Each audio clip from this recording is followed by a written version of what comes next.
Well, hello, that's me again. It is July 7th, Thursday, and we need to push a little bit with this Wunderwaffe Part 2 thinking, and there is a reason for that, because the events are unfolding so fast that basically I will have to be commenting on them at the expense of some operational things which needs to be discussed in order to for people to have an idea what is going on in terms of special military operation, and why 99.9% of the American and Western military analysts, even the good ones like Colonel Douglas MacGregor, they really missing some key issues there.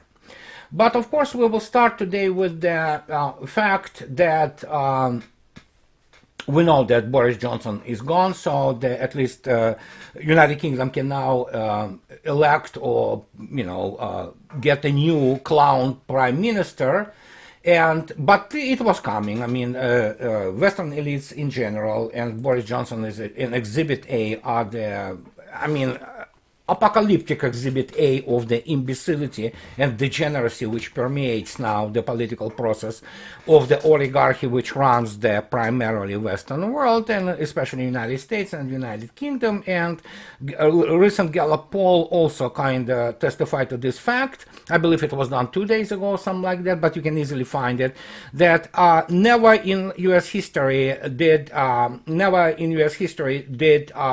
government institution, starting from president to obviously always unpopular Congress, have been so low in terms of the public trust. I believe U.S. Congress got something like 7%. So Taliban and Al-Qaeda have better, approval rating and trust numbers in the United States than U.S. Congress. But it's only natural, and when I'm talking about systemic problem, that's what I mean. I mean, their government institutions do not work.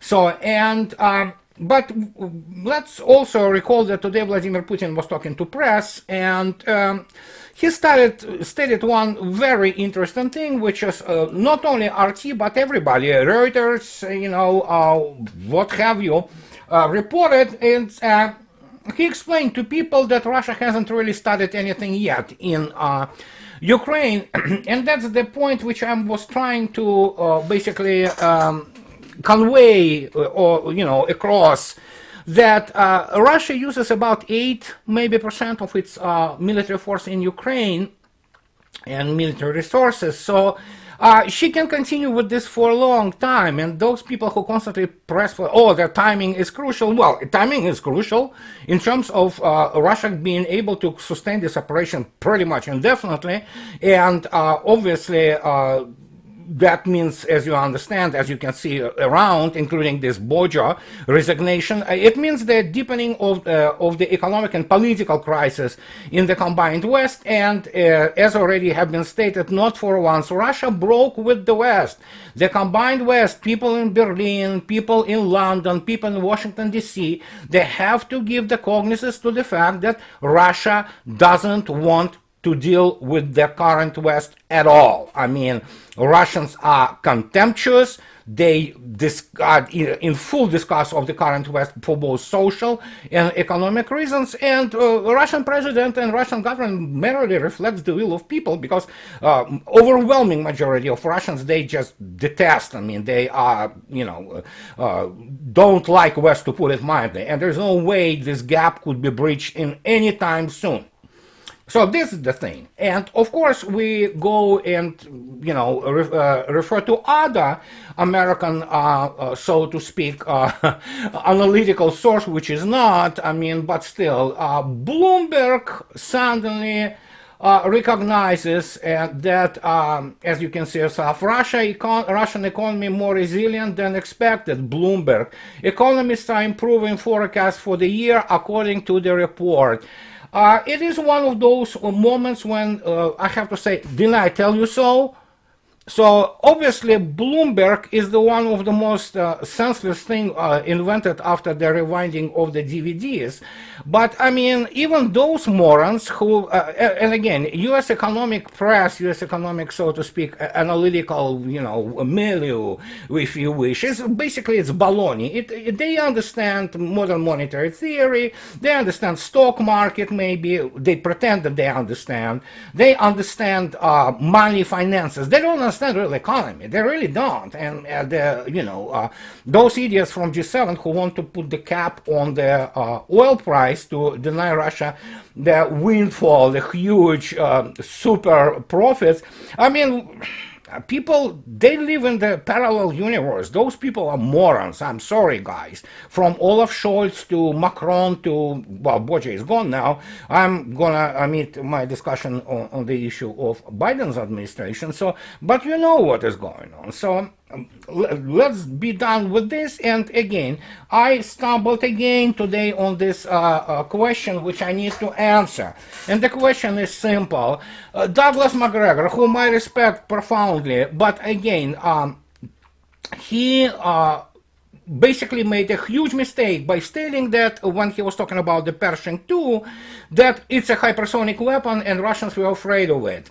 Which is true, Russians are afraid of it. I mean, no doubt. Nobody would like to have something 2,000 kilometers away which can strike you in 5-6 minutes.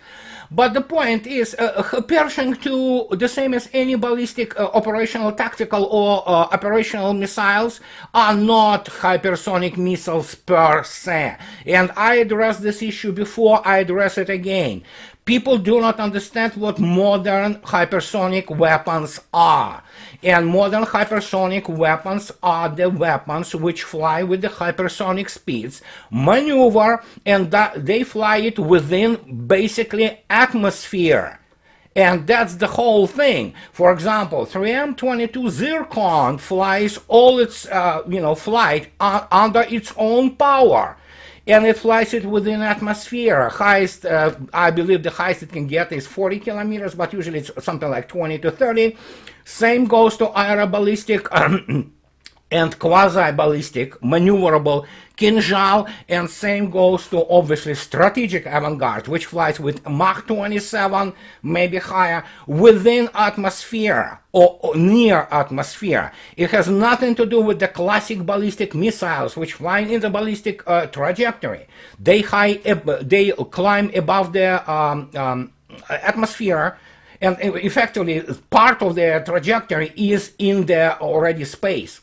And that's what one person asked me this morning about, Douglas McGregor said that Pershing II is hypersonic. Yes, ISS, International Space Station, also fly hypersonically. It's not hypersonic weapon. That's what people still cannot understand. And the reason it was obfuscated by many American military and, of course, ignorant media was to cover up the tremendous technological lag United States has now behind Russia and even China in this trajectory, this type of the weapons. And I don't know when the United States will have actual working true, genuine hypersonic weapon system. So that's what it is. Now going back to this Wunderwaffe, and that why I wanted to kind of address this issue, because I obviously am on the record that there are no Wunderwaffes really in terms of basically deciding war in such a way that you use this Wunderwaffe and you win the war. All this systems work, networks work, and they fight. That's all is what we would say today, new generation of the combined arms operations. When you are basically, the Pentagon, in the Pentagonese, they invented this term which is called multi-domain warfare. Yeah, it is multi-domain warfare. You create this combat network which spans from the depth of the ocean to the ground, to the air, to space, and it's all interconnected, and that's how it fights with the other network, and it launches at it whatever it has. But when we talk about this Wunderwaffe, we have to understand that Wunderwaffe is not decided by the actual technology per se, although it's important, of course. For example, if you remember the Messerschmitt 262 and say, oh yeah, it was Wunderwaffe supposedly because it was the first jet, actually combat jet plane. Yes, it was, but it wasn't Wunderwaffe because it didn't have the impact which Wunderwaffe is supposed to have.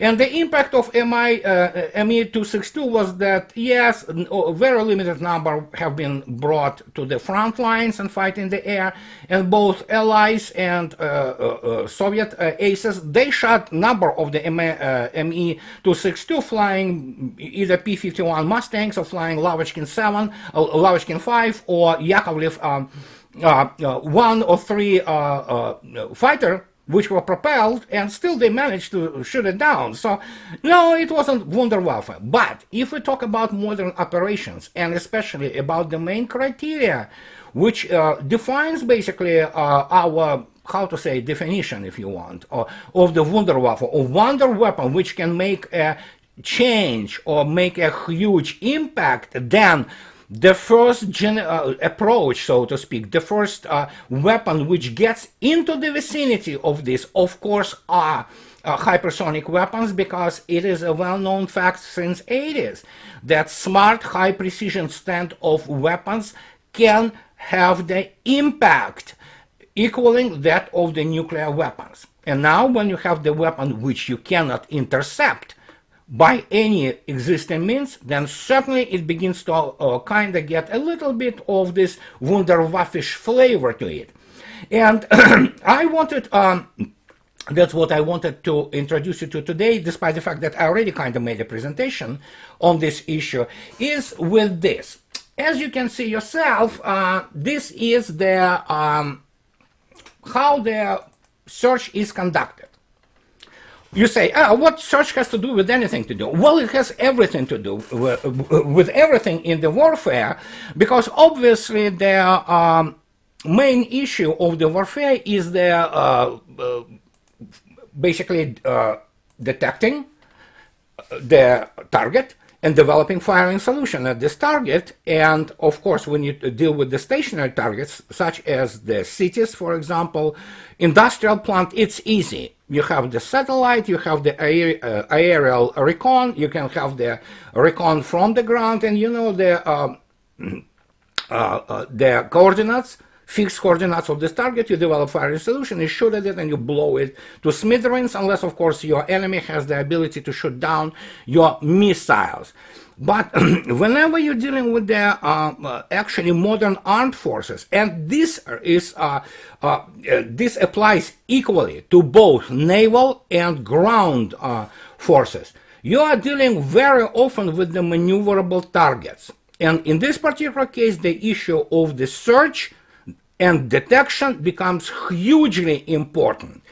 And I will give you today some understanding of what that is based on some very simple mathematics. So don't be turned off by the simple math. The formula is the formula. How it is derived, I'm not going to be telling you. You don't need to know even. You need just to know that, oh yeah, that's the formula. And I will be talking about the random search, of course, but let's talk about kind of go away from the ground operations, where you have to search constantly, be them using satellites or be using the drones for moving enemy forces, be them some platoon, or be them the very mobile, launches of the missiles, such as, for example, Tochka U, which Ukrainian forces use for shooting at the civilian targets. You need to constantly have this idea, you need to have constantly the tactical awareness in order for you to develop the firing solution at one or another thing, which are used to attack you and your targets. But let's recall what, and I already showed you what the one of the searches, which is the parallel sweep, is. There are many searches, all kinds of them. But if you look at the, for example, Zircon, and I showed it you this picture before, I use the basically carrier task group to a real scale, which will face, for example, the range of 800 kilometers salvo from any submarine or even the ship, which should be that P-800 Onyx high supersonic missiles, or they will be launching Zircon. It's a Mach 9, and actually the range of Zircon is 1500 kilometers.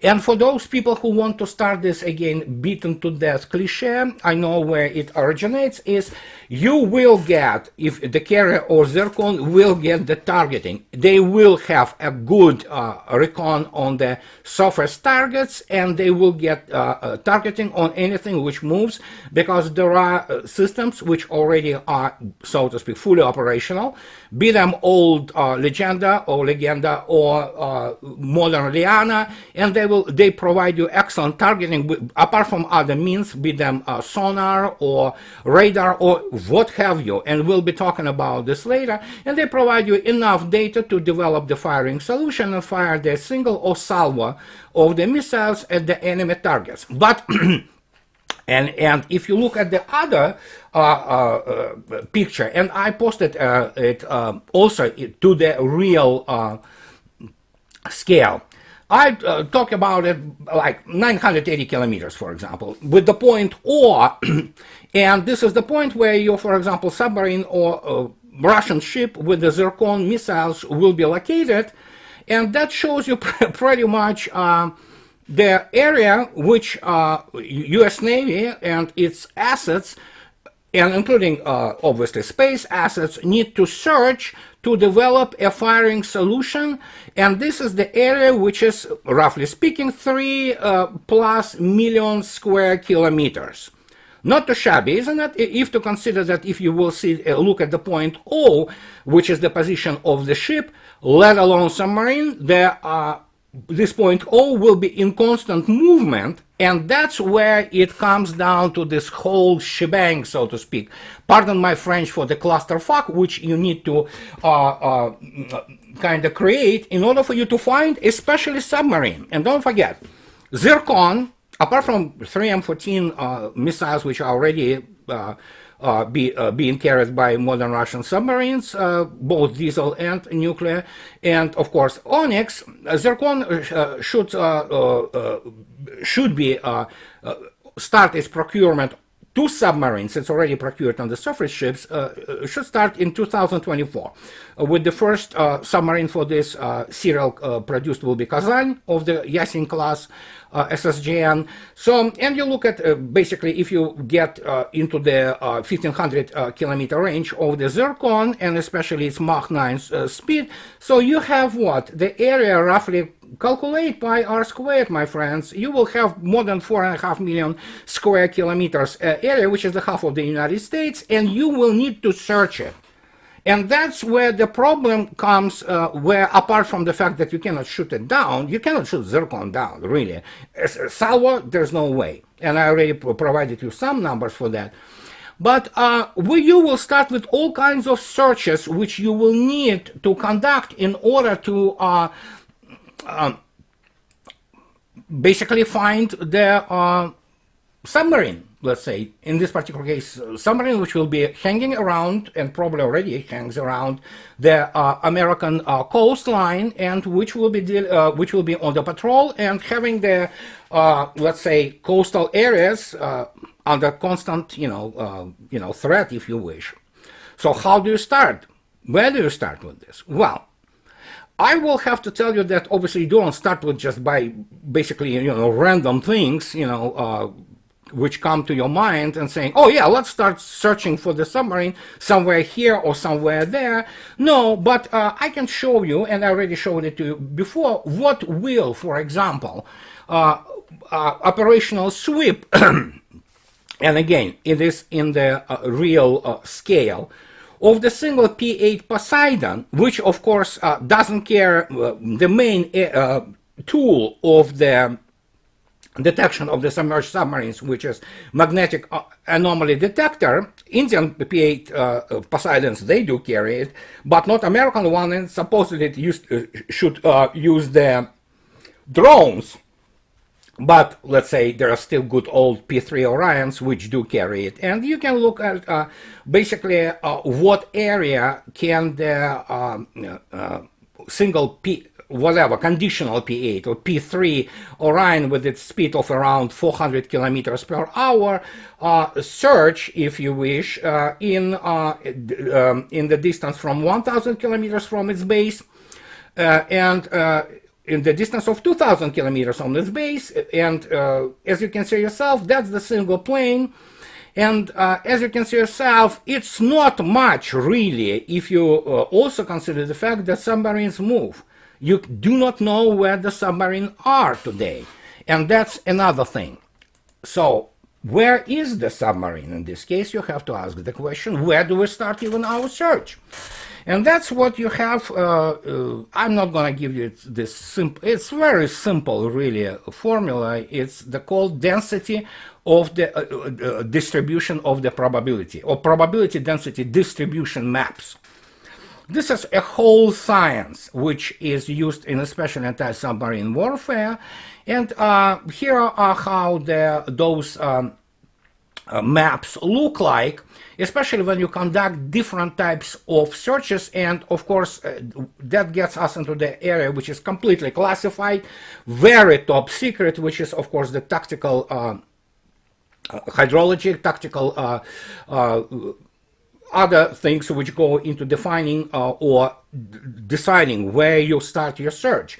But of course you start your search with the areas which are, well, here they are darker a little bit, which contain the high probability of your submarine in order to find it.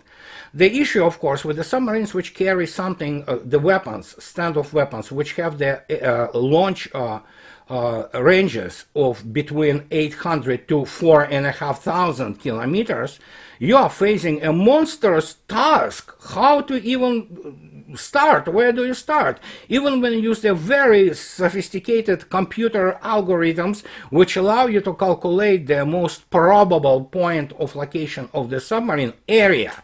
Not the point, make no mistake. I'm talking about area. Unless, of course, you get extremely lucky and you have some super duper pooper technology which can find you the submarine allegedly from space. No, there are talks about this technology, but believe me, there are issues with this space-based assets which supposedly know where the submarine is. No, they don't know. But again, where do you start? Because you have to conduct the search using your, in this particular case, both surface assets and, of course, aircraft, anti-submarine warfare patrol aircraft, which still remains the main tool of fighting enemy submarine. Well, here's the very simple formula. And this is the formula which, don't be, don't be afraid by looking at this formula, where you can see in blue the probability of detection, which is POD, equals 1 minus, which is exponent, well, it's E, number E. You remember this, natural logarithm and things of that, which is 2.71. But, mathematicians wouldn't be, mathematicians, and they wouldn't use their, some substitution for this E and place exp instead of it. So, but what you see is here, it's the probability for the random search, which is, it's called random. It's 1 minus E to the minus power C. And C is an effective coverage of your area. It's the what is called search, essentially productivity. We'll talk about this later. So C equals the width of the track which you can provide, the cover your sensor provides when flying over the area.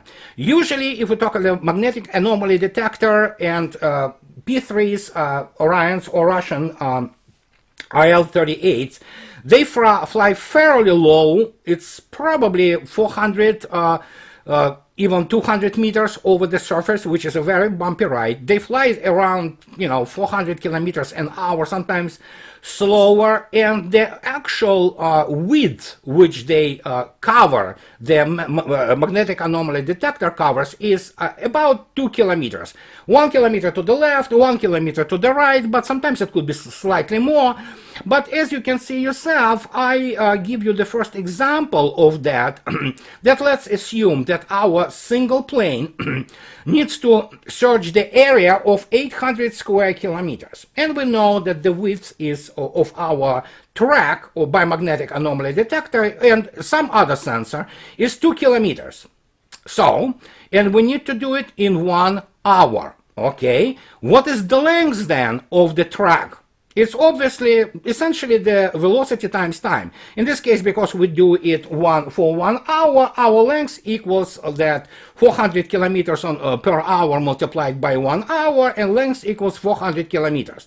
So we have this rectangle. It's very, it's track, so to speak. And as you can see yourself, multiplying 2 by 400, we get 800 square kilometers. After that, we divide this 800 square kilometers by the area which we have to search. We get what? 800 times divided by 800 equals 1. So guess what will be the probability of detection? And again, we talk only about our sensor. We talk about the probability of detection by our specific sensor. Of course, many more things go into this, and I'm not going to be discussing it, and you don't really need to know them, but it's only to give you the understanding what we have. If you get 1 minus 2.71 to the minus 1, which is basically, and minus 1 power is what? 1 over 2.71. So you get the probability of detection 0.63. Well, it's not the worst probability, obviously, isn't it? So, but what if we have the same data, but we increase our area which single aircraft has to search? Guess what we get? Let's say we have area of 4,000 square kilometers, and we have our effective coverage, C, obviously, which becomes 5 times smaller, 0.2.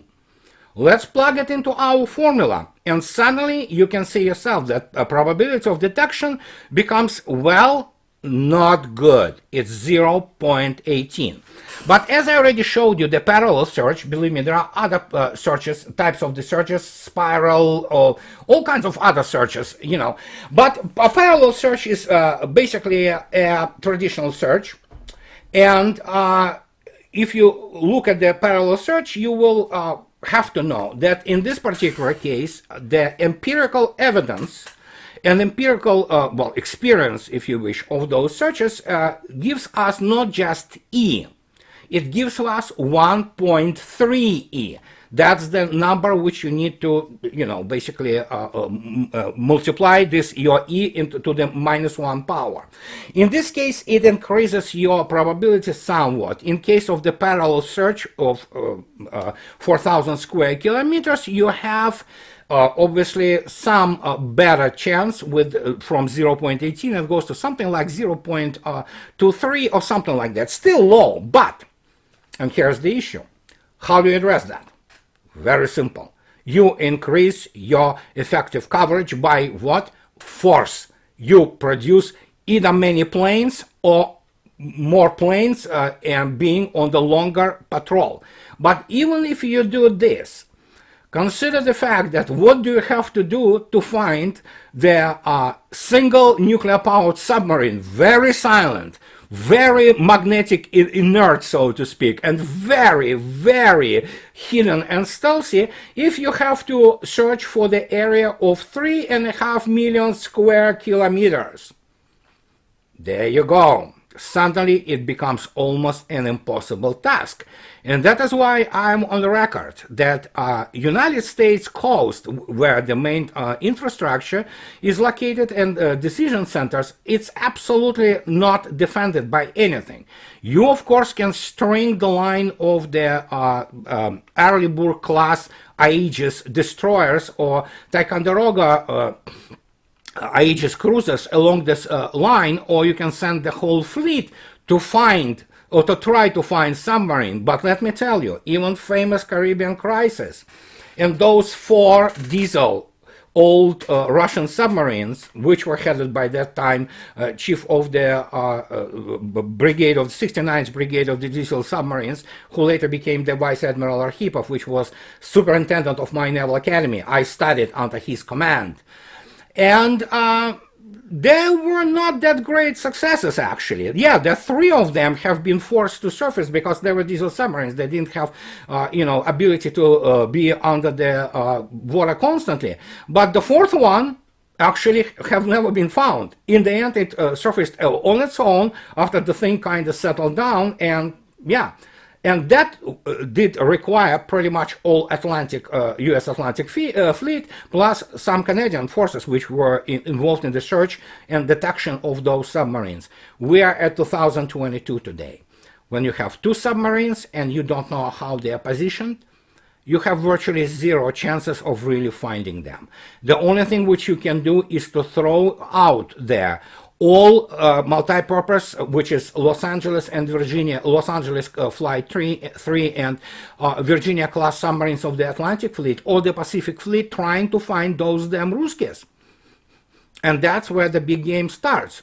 But it's a separate issue. But as you can say yourself, when you have Zircon with the a range of 1,500 kilometers, which can sink pretty much any surface fleet. Does it qualify as the Wunderwaffe?